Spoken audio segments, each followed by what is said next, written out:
All right, what is this, Lady Ada? It's time for Daft Punk Party. No, it's time for our weekly show and tell. Welcome to yet another week of show and tell. The people who are here already know what they're here for, but maybe if you don't, you're here to show off your maker project, your hacker project, your tools, your 3D printing, your wearables, your electronics, stuff you sewed, stuff you woodworked, whatever it is.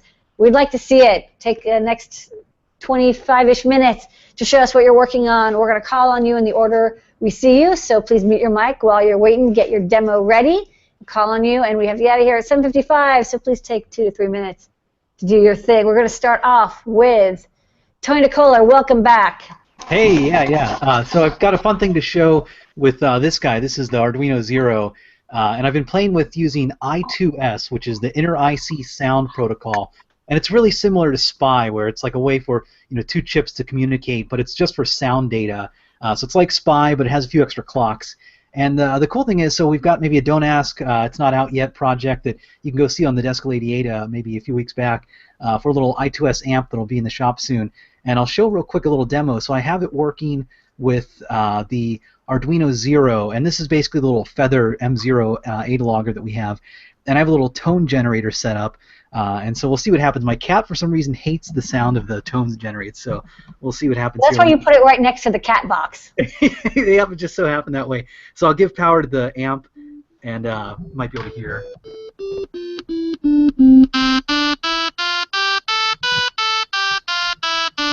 So pretty cool. It's just going through a scale, and it's playing different types of tones. So the first one was a sine wave, then after that was a sawtooth wave, and so you can hear like different harmonics, so it kind of changes the quality of the sound there. So really cool. Like the little amp is right here, and it just directly takes in the digital I2S input from the little M0. It's generating it, and you can connect it right to a speaker. So it's like a little 3-watt amp, and it's real small. And hopefully we'll see some cool stuff with this when they come out in the shop.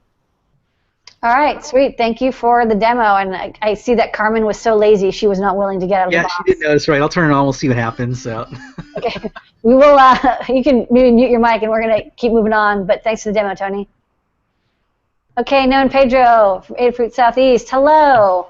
Hey. Hi, everybody. You have your Daft Punk helmet, but what are you up to? Yeah, sure. So this week's project is we're finally releasing a tutorial and video for this NeoPixel Ring upgrade to like a pair of headphones. So I'm actually wearing them right now, and you can basically change the animations or the color of the RGB LEDs using an Android device or an iOS device or even Apple Watch if you have one of those. And I thought I'd do a little bit of sort of some customized covered caps. Right now it's just sort of like a basic circle, but I did like a little Adafruit logo. I did a Raspberry Pi logo, an Apple logo, and of course the Arduino Infinity logo. So you can just kind of screw these onto the cap there, and then make like this nice little diffused effect. If you want to like make your own custom brand or pick something else, you can totally do that. It's an open source design, so you can print it either in one color, or if you have a dual extruder 3D printer, you could do that as well. And that's how I was able to get these 2 different contrasting colors. So that's this week's project. All right, sweet. Thanks for the update, and thanks for sending the Daft Punk helmet from last week. Yeah, no problem. We've been having fun wearing it. Awesome. Pedro, do you mind sending us a set of those so we can do a photo shoot here later? Absolutely, I yeah. actually have another pair. So yeah, I can someone else. The covers are another Daft Punk helmet? Or both? Oh, no, not another Daft Punk helmet, just the covers. Okay. Yeah, Okay. sure, absolutely. We would like you to 3D print us 8. No, I don't. What do you do for the next 80 hours? All right. Okay. All right, thank you. Okay. Next up, let's go to Seth. Hey, Seth. Unmute your mic and show us your project. Hey, can you come back to me later? Just stop walking. Yeah. Okay, no problem. We'll come back to you. Let's go to, we have 2 Richards. Okay, let's go to Richard. Richard with a hat. Richard with a hat. Richard Collins. Hi everyone. So Hello. I've upgraded my hat to use I don't know if you can hang on, see that. Okay. Hang on. Oh, it's a Bluefruit feather anyway. And also because the original code of the hat only allowed you to have 20 characters long, I've rewritten the Bluefruit code, and if I change camera, you should see me app. So I've written a new Android app for it, so it allows you to. Oh wow, that's like nice. You have like the hat logo and everything. Yeah, and so you can have strings up to 200 characters at the moment. So if I go back to that one, unfortunately my camera seems to be flipped horizontally, so the text No, is the wrong way we can around. read it. It's the right way round. But I've got 200 characters long, but I think I can make it even longer. But I've got a custom app for it, so I'll put all the source up on GitHub when I've finished it and all that. And that's what I've been doing all Christmas. That's awesome. Well, with Twitter going to 10,000 characters, like you now have, if you want to display a tweet, you have to be able to do 10,000 characters. There's a lot of memory, but you have something for revision 3 of the project. Yeah, all right, zip compression, real-time. Okay. Moby Dick on your hat. Don't forget to email support@adafruit.com, and we will send you a show and tell sticker. It would look lovely on your hat. Okay, thank you. Bye. Thank you. Next up, let's go to Rich. Wait, who's that? I don't know who's. I think we should go to Aiden. Aiden. Okay, let's go to Aiden. Hey, Aiden, welcome back. Oh, we can't hear you. No. Microphone. We can do maker charades. Maker charades. 2 words. 3D printed. No. But it's Do you want to come back to in a couple minutes? Nope. Yeah, how about We'll come back to you. we'll come back and then we'll do maker charades. All right, All let's right. go to Daniel. Let's go to Daniel. Hey, Daniel Watson. Hi, everyone. Yeah, your mic is working. Awesome. All right, so I've been working on a couple custom feather wings that I needed for projects, so I just wanted to show those off. One is a GPS feather wing, uses the U-Blocks 6M GPS module, and I had some space left on the board, so I put an accelerometer on there as well, and it's working out pretty well. So I'm going to be releasing that as an open source project once I get it completed. Yay! The other one that I've been working on is called the Feather Wing Entropy. It's for generating hardware random numbers. So you can get chips to do that, and some microcontrollers even have a module built in to do it. But this just uses discrete components to do it. It's basically just an NPN transistor turned backwards, collectors left open, and it generates a lot of noise, and from that you can get entropy. That's working out pretty well, and this is actually streaming to Adafruit IO right now using the MQTT library, and that's working out great, super easy to use. Okay, Internet of Randoms. That's kind of cool. There's a service people can subscribe to the feed if they want random numbers.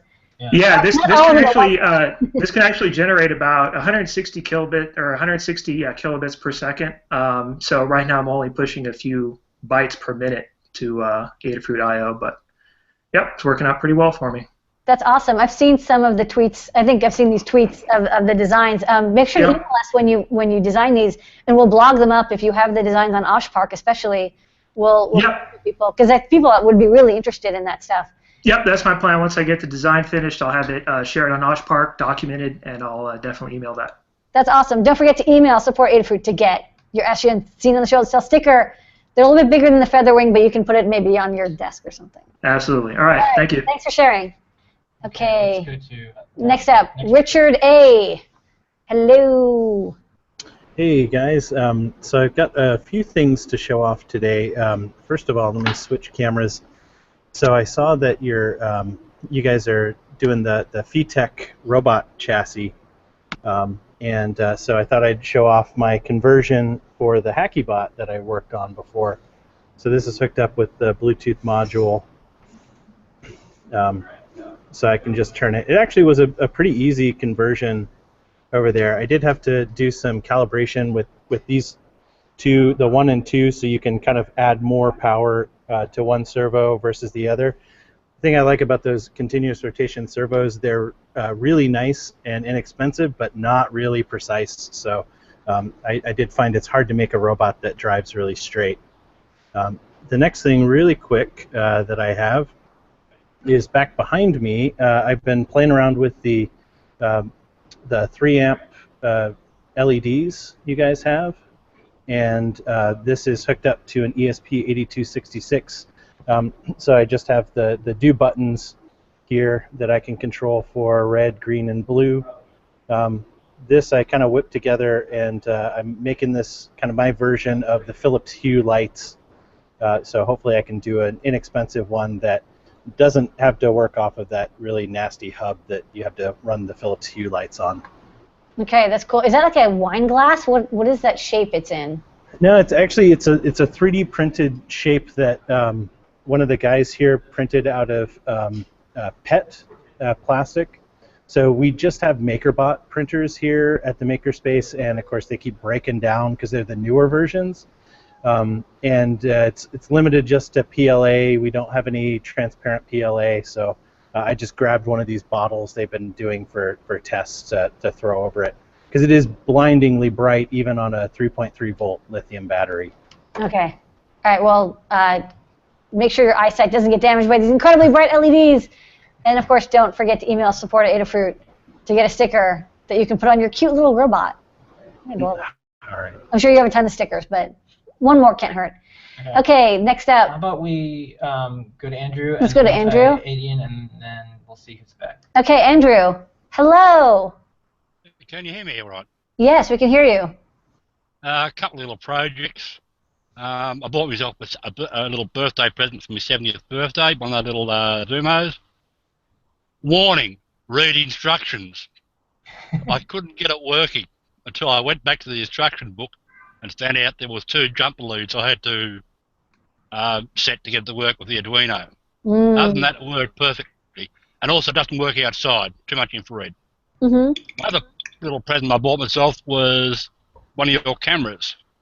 But I ordered the wrong one. I was going to stick it on top of the Zoomo, but I ordered the TTO one, so all I've done, I've turned it into a little digital camera, and I've modified the software a little bit, so when it takes a photo and saves it on the SD card, it waits 10 minutes before it can reset and take another one. That way I can stick it up in the tree to take photos of the parrot and falcon we got nesting in the tree outside. You have a falcon nesting outside? Yeah, That's you nest cool. there every year.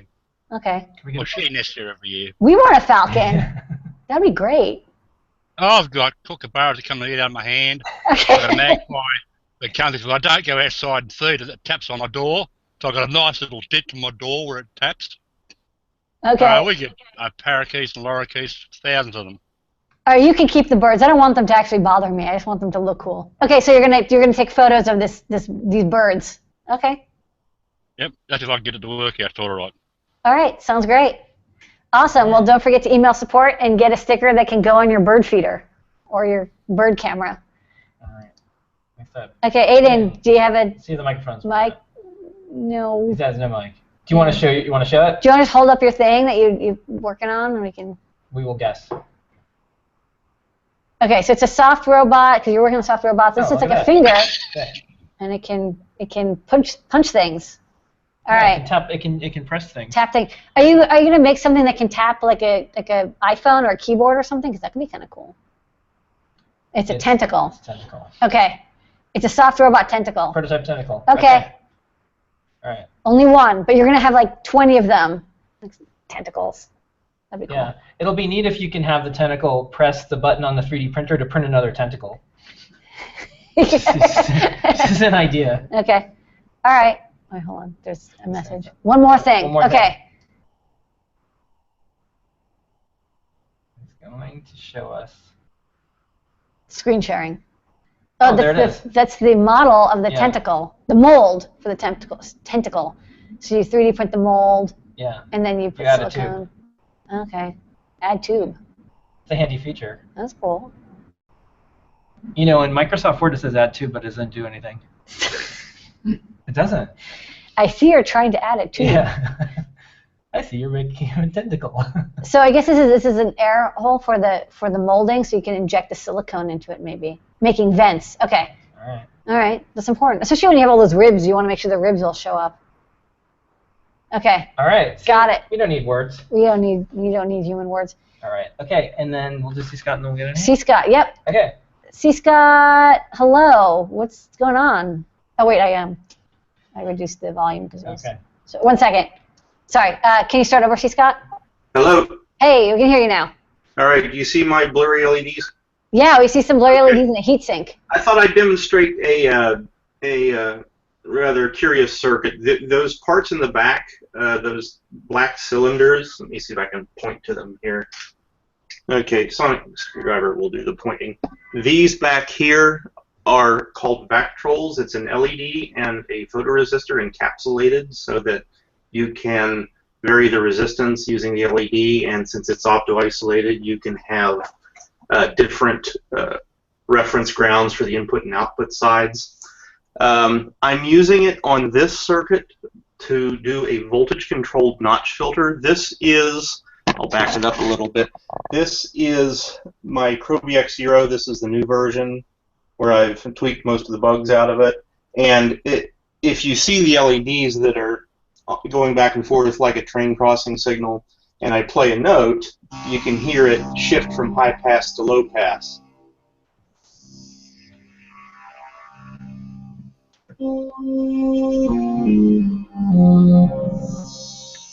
But that's just one of the many little things I've been tinkering with to put into the version I'm actually going to put out on the market. Yeah, the other half of the board, I may as well show it since it's here. Yeah, I have it all. It's not bolted into a panel yet because I'm calibrating everything, but I added voltage regulators, which did a world of good to this panel because you just can't trust Eurorack power. I mean, I had a whole episode with how crappy the board in this case used to be. Anyway, that's coming together pretty good, and it does what I want. So I thought I'd show this thing. I heard Tony mention I2S. This is a bitstream DAC I built in 1993 to decode SPDIF and coaxial audio into either 48 kilohertz or 44.1 kilohertz stereo. This is one of the boards, back before I would send away for boards, I'd make them. This is double-sided, but you had to hand drill it, which meant you had to hand align the registrations for the top and bottom. You shoot the top side, you flip it over. What you do is you drill holes through your registrations, your fiducials, and then you'd print the other side. Then you'd cast it and hope that everything was all right. And this was reasonably good because what I wanted was I have like a split dual ground plane here for analog and digital, and then all of the actual trace work on this side. But the I2S part comes in. Everything, this chip here, I don't know if I'm zooming in on it, though, that one there that's has the old Philips logo on it, that is an SPDIF receiver, and it outputs in I2S, but it outputs in the reverse channel format, so I had to program this logic array. Remember those? I had to program the logic array to align the channels in the correct order so that I could send it to this chip over here. This is a 4 times oversampling digital decimating filter. This gets the carrier frequency out of your audio information. And finally it sends it back over here to that little 8-pin chip, not the op amp that's horizontal, but the vertical one is a stereo, what they call a 1-bit DAC. It's a very high-speed clocked pulse width modulated or pulse density modulated DAC, and that's how you recover your stereo audio. That's cool. That's it for the moment. I have a question. Because I've never used a Vactrol, why can't you use like a Digipot? The Digipot is limited by the fact that your analog signal cannot exceed your digital supply. So they make ones that are good for plus and minus 5 volts, but when you're running on a plus and minus 15 volt rail and you've got signals that go up to plus minus 10, I would have to attenuate them down and then amplify them again. It's easier for me to do it with Vactrols, and it's even, I'm going to work on a different circuit at the same time. I did this because the Vactrols are cheap and they add a kind of an interesting effect. A Vactrol, due to the way a photocell or a photoresistor works, it drops in resistance quickly as you apply light, but when you remove it, the material is slow to react. It decays much slower than it attacks. So you end up with this kind of, they call it a drunken response in the audio forms, that you get this nice swishy, sloshy, musically pleasing effect. So that it's a lot more fluid than if you were just turning, say, a pot or using Digipots. Now I could probably emulate it with tell the Digipot dial down slower than you dial up, but since you can buy these for 50 cents from like Goldmine Electronics, and I'm like, why bother? So. Okay. Fair enough. All right. Well, thank you everyone for the first show of the new year. Let's say hello and wave to New Yorker Radio. Not only are you in the show and tell, but in another format. Let's listen to Carmen attacking the amp and listen to some.